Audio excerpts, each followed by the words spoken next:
Consider one of the stories documented in this year's report.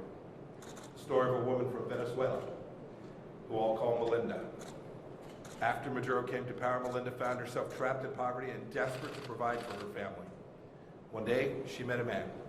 She met a man who offered to cover expenses to travel to Spain, where he promised he would find enough work to send money back home so that she could take care of her family and those around her.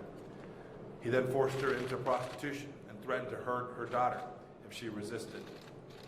So she stayed silent, and after years and much anguish, she finally was able to get the police, and a raid finally set her free. I wish that I could stand here this morning and tell you that her story is uncommon, but our report reveals the grim reality.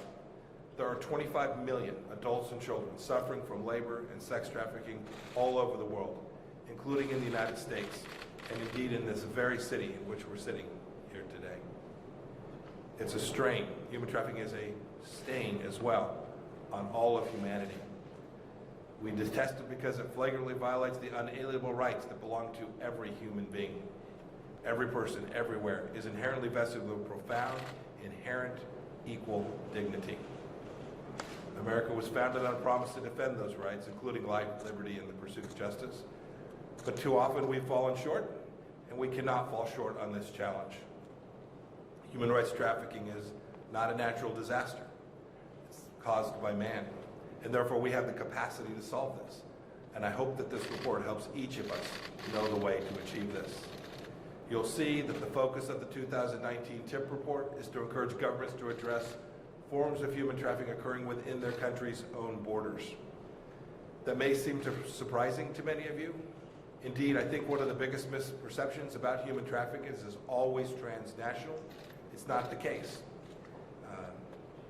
Every individual and every individual country must confront this challenge on its own sovereign territory.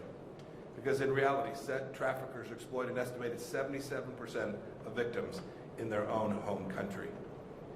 Human trafficking is a local and a global problem.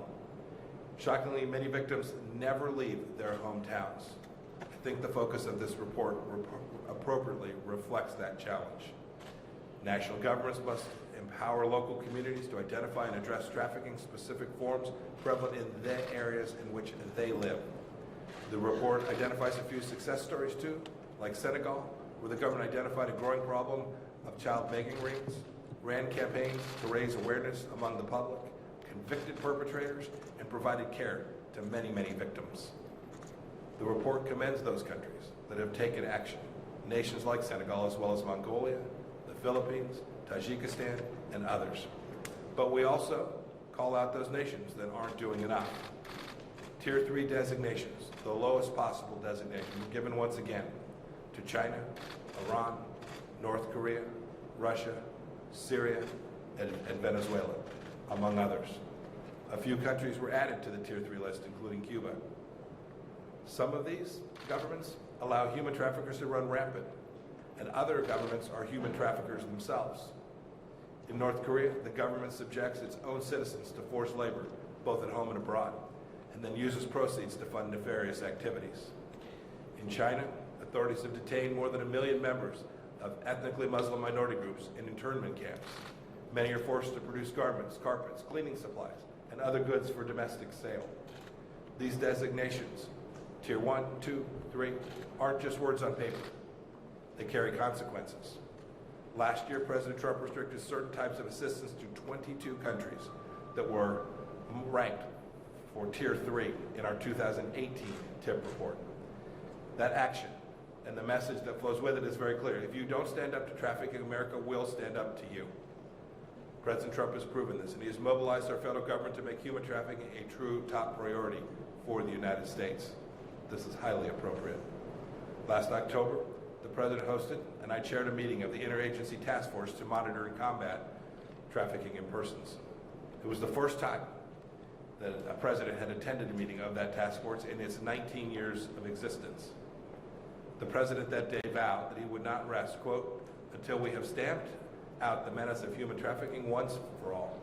And he instructed every agency to take on that action. Here at State, we're doing our best to answer that call. We engage in year-round activity with our partners in more than 80 countries to support anti-trafficking programs all across the world. Last fall, the department, with important input from survivors, worked to produce a video about the risks of human trafficking and inform visa applicants of their rights. It's on display in the waiting rooms at most of our embassies and consulates all across the world. And one of our greatest contributions to the anti-trafficking movement is the report we're launching today for the 19th year in a row.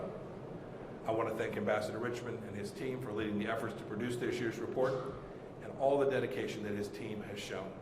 They spent many long hours making sure that it lives up to its reputation.